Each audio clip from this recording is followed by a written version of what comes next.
every story appears ordinary till you see the core side of it. And what you're looking for is the story behind the news. We bring it to you from Lagos, the commercial capital of Nigeria. Giving you all sides on political stories round the clock. Every detail from the start line to the final whistle. CoreTv News, expanding your view.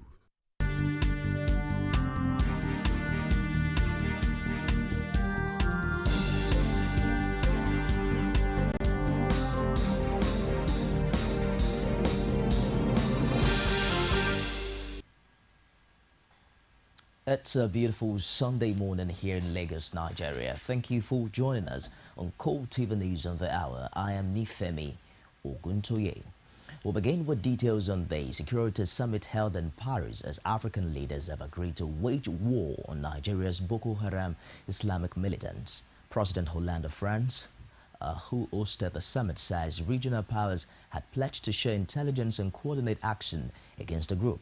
The Paris summit brought together President Francois Hollande, Nigeria's Goodluck Jonathan, and their counterparts from Benin, Cameroon, Niger, and Chad. Afterwards, Hollande says participants had agreed on a global and regional action plan. These, according to him, involved coordinating intelligence, sharing information, border surveillance, a military presence notably around Lake Chad, and the capacity to intervene in case of danger. Cameroon's President Paul Biya and his Chadian counterpart have declared total war on Boko Haram.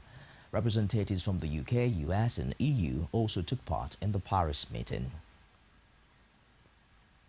In a related development, President Jonathan says his physical presence in Chibok, Borno State, where over 200 schoolgirls were abducted last month, would not solve the problem.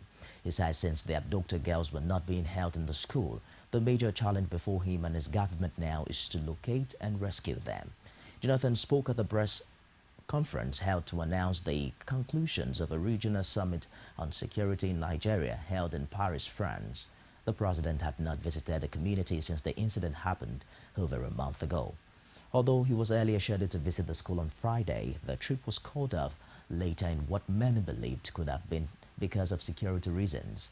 Presidential spokesman Reuben Abati, however, says Jonathan was never scheduled to visit the town, describing the reports as malicious. The president added during the press briefing that he was not averse to visiting scenes of terror attacks, as he has done in Seoul in time past. He also said the allegation of misappropriation of funds by the military was exaggerated, but conceded that administrative lapses may have a part to play in the inadequate funding of the war against terror. Nigeria and its neighbors have vowed to work together to combat Boko Haram in what Cameroon President Paul Biya described as a declaration of war.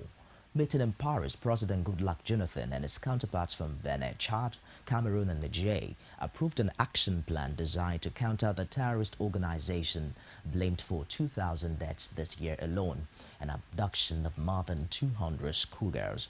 Jonathan dismissed criticism that the Nigerian response had been slow, saying the terror only started in 2009 and he did not have the architecture to deal with that. As he progresses he will see that the Nigerian totally committed will to ensuring that these girls are found wherever they are, says the group was threatened.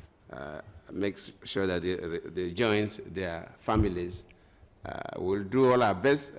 Presently, Nigeria has 20,000 troops in this part of the country, the northern part of the country, the northeastern part of the country, where we have these terrorists.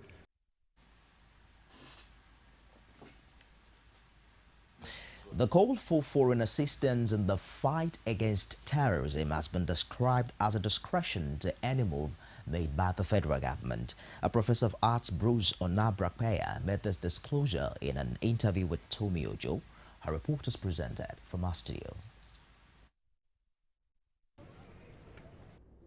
The incessant terror attacks in Nigeria became a source of worry when 200 girls from Government Girls Secondary School, Chibok, were abducted by Boko Haram. Worldwide outcry followed the incidents, which resulted into Nigeria accepting military offers from foreign countries.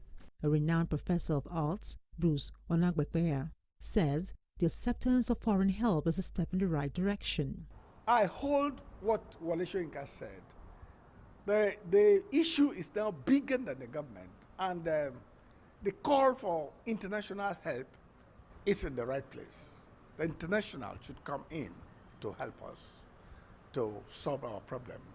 According to the arts professor, Nigeria deserves such assistance because the nation had helped other countries in the past. What we want is that the kind of challenge we have in the country, they should help us through, because we ourselves, we've gone to other countries to help them before.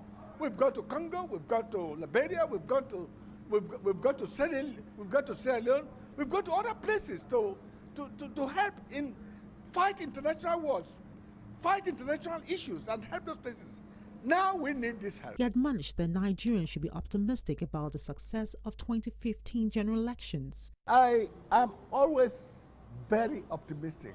I look at the better side of things. I have a sincere belief that the 2015 election is going to come out right, and this country is going to have a democratically elected president, and we as a giant of Africa, we're going to remain as giant of Africa. There's going to be peace here and prosperity for everybody.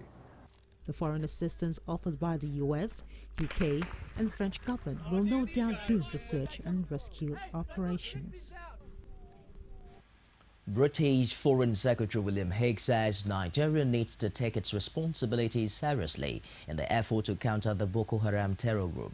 Hague was speaking at the half-day summit hosted by French President François Hollande, aimed at forging a common strategy against Boko Haram. The Nigerian security forces have not been well structured for this kind of thing. And this has been shown by the fact that the problem has been getting worse with Boko Haram. So we can help with that. That is why we're offering to embed military advisors with the Nigerian headquarters. We work with Nigeria in many other ways on counterterrorism. It is very important that they uphold high standards of human rights. And that they are well coordinated in their own operations. Nigeria has the main responsibility here and must be the leading nation in tackling this. So it's very, very important that Nigeria takes its responsibilities seriously, and that includes being able to mount a more effective security response, as well as being able to improve the development and economy of the regions in the north. All of these things are critically important. The principal of Government College Makurdi, Godfrey Ugudu, says the school has received a letter from Boko Haram sect threatening to attack the school. Ugudu added that the school received 2 letters which had the same content on May 14. He says the letters were dated May 14, 2014, stating that they were coming to abduct the boys whom they would marry to the secondary school girls abducted in Chibok. He added that the letter asked the school to inform Mount St. Gabriel Secondary School to also get set, as they promised to invade this place as well. He says the Commissioner of Police, Commissioner for Education, and the Governor have been informed.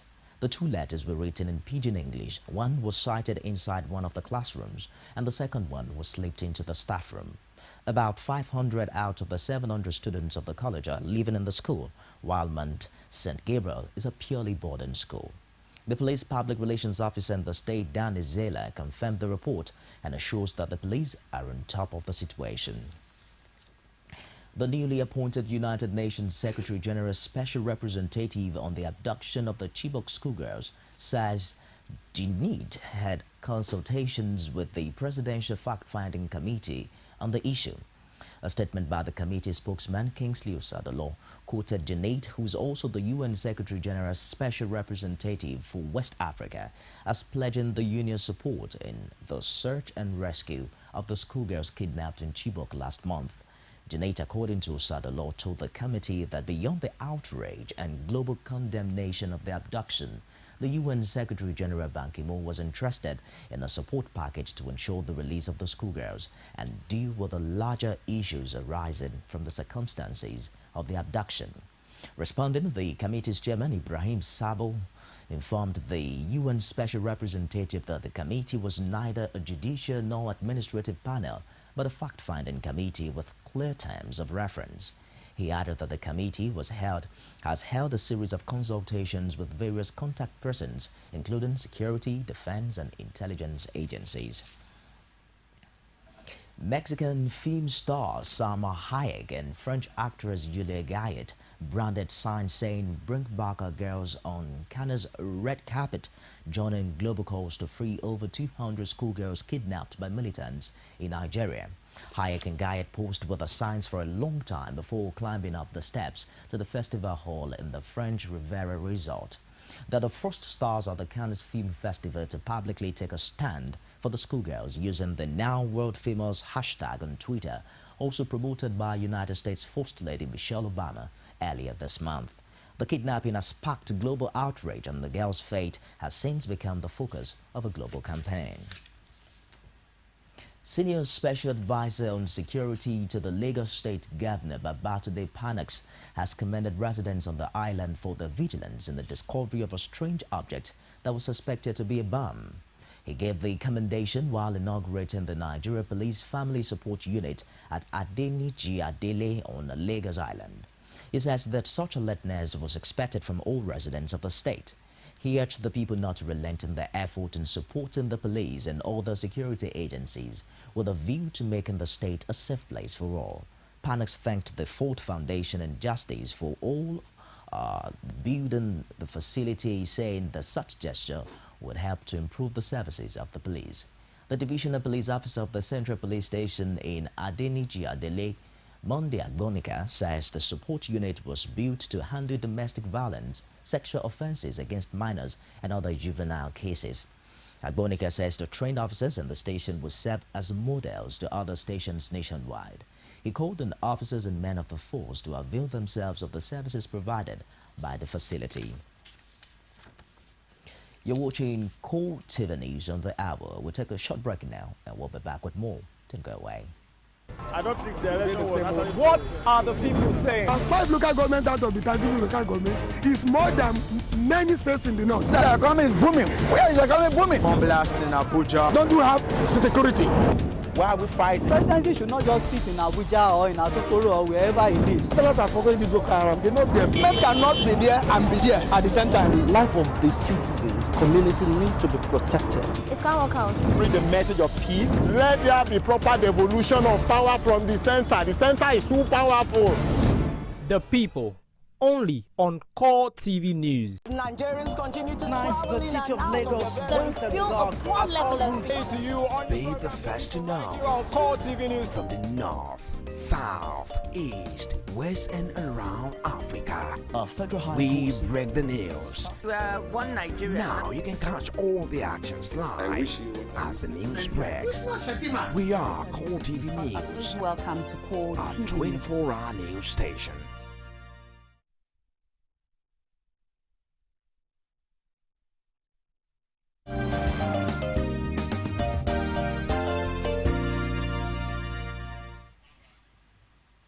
You're still watching CoreTv News this hour. For more information on our news and other programs, you can visit our Facebook page. It's facebook.com/CoreTv News. You can also follow us on our Twitter handle at CoreTv News NG, as well as on YouTube, www.youtube.com/CoreTv, leave a space and news. Voters in Libya's capital Tripoli cast their ballots to elect 4 new municipal councils as part of a gradual electoral process that began several months ago. The city has been divided administratively into 4 municipalities. No date has yet been set for the results to be announced. Turnout was average at 2 polling stations in the city center after a lackluster campaign. There's a lack of public interest in the process. The newly elected councils will replace those formed after the 2011 uprising that toppled longtime dictator Muammar Gaddafi. Libya's interim government has divided the country into 102 municipalities with a view to promoting local governance and decentralization. The electoral process began last November in the east of the North African nation.